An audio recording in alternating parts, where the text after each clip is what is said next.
மனிதன் பழக்கப்படுத்தி வளர்க்கக்கூடிய மிருகங்கள்ல நிறைய இருக்கு. அதுல யானையும் ஒரு பங்கு வகிக்குது. எதுக்காக இந்த யானைகிட்ட ஆசீர்வாதம் வாங்குறோம் அப்படின்னு உங்களுக்கு தெரியுமா? ஒருவேளை கடவுளோட அம்சமா இருக்கறனால யானைகிட்ட ஆசீர்வாதம் வாங்குறோம் அப்படின்னு நீங்க நினைச்சிட்டு இருப்பீங்க. அதுதான் கிடையாது. அது எதுக்காக அப்படிங்கறத நான் சொல்றேன். ஒரு காட்டை உருவாக்குறதுல மிகப்பெரிய பங்கு வகிக்கக்கூடியது எது அப்படின்னா யானைன்னு சொல்லலாம். எதுக்காக அப்படின்னா பல கிலோமீட்டர் தூரம் வந்து உணவு தேடி போகக்கூடிய மிருகங்கள் யானையும் ஒண்ணு. அப்போ வழியில கிடைக்கிற காய்கறிகள், பழங்கள், செடி கொடி அப்படின்னு சொல்லிட்டு எல்லா உணவுகளையும் உண்கணும். அப்படி பல கிலோமீட்டர் தூரம் நடந்து போறப்ப அதுல இருந்து போடக்கூடிய எச்சத்துல இருந்து என்ன பண்ணும் அப்படின்னா புதிய மரங்கள்லாம் முளைக்கும். இப்படி பல கிலோமீட்டர் பயணம் செய்யறதுனால ஒரு காட்டை உருவாக்குறதுல மிகப்பெரிய பங்கு யானைக்கு இருக்கு அப்படின்னு சொல்றோம். சரி, இதெல்லாம் இருக்கட்டும், யானைகிட்ட எதுக்காக ஆசீர்வாதம் வாங்குறோம் அப்படிங்கறத ஃபர்ஸ்ட் நான் சொல்றேன்.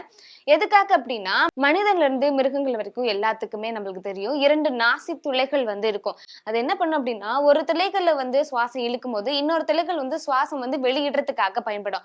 ஆனா யானைக்கு மட்டுமே இப்படி ஒரு சிறப்பு அம்சம் இருக்கு. என்ன அப்படின்னா யானையால மட்டும்தான் என்ன பண்ணும் அப்படின்னா 2 சுவாச துளைகளையும் பயன்படுத்தி மூச்சை வந்து உள்ளிழுக்க முடியும். அது மட்டும் இல்லாம யானைகள் என்ன பண்ணும் அப்படின்னா ரொம்ப நேரம் சுவாசத்தை உள்ளிழுத்து வச்சிருக்க முடியும். இப்ப நம்ம காலையில எந்திரிச்சு யோகா எல்லாம் பண்ணோம் அப்படின்னா நம்ம என்ன பண்ணுவோம், ஒரு சுவாச துளைகள்ல வந்து மூச்சை வந்து உள்ள இழுத்துட்டு இன்னொரு சுவாச துளை வழியா வந்து மூச்சை வந்து வெளியிடுவோம். இப்படி மூச்சு பயிற்சி செய்யக்கூடியதுக்கு என்ன பெயர் சொல்றாங்க அப்படின்னா பிராணயாமம் அப்படின்னு சொல்றாங்க. அதாவது மூச்சை வந்து கட்டுப்படுத்துறதுக்கும் எப்படி வந்து சரியா வந்து மூச்சை உள்ளிழுத்து வெளியிடுறதுக்கும் அப்படிங்கிற பயிற்சி பேர் தான் என்ன சொல்றாங்கன்னா பிராணயாமம் அப்படின்னு சொல்றாங்க. ஆனா யானைகள் மட்டுமே என்ன பண்ணும் அப்படின்னா 2 சுவாச துளைகளுமே பயன்படுத்தி மூச்சை உள்ளிழுத்துக்கவும் முடியும். அது மட்டும் இல்லாம ரொம்ப நேரம் மூச்சை கட்டுப்படுத்தவும் முடியும். சோ இப்படிப்பட்ட தெய்வீக அம்சம் இருக்கக்கூடிய யானை வந்து நம்மள ஆசீர்வதிச்சு அப்படின்னா நம்மளுக்கும் ஒரு நல்ல பலன் கிடைக்கும் அப்படின்னு நம்புறாங்க. அதனாலேயே பெரும்பாலும் என்ன பண்றாங்கன்னா யானை கிட்ட ஆசீர்வாதம் வாங்குறாங்க. இப்படி யானைகளை பழக்கப்படுத்தி வளர்க்கும் போது அதுகிட்ட வாங்கும் போதே ஒரு வேளை யானை கோவமா இருந்துச்சுன்னா அது நம்மள தூக்கி போட்டு மிதிக்குது.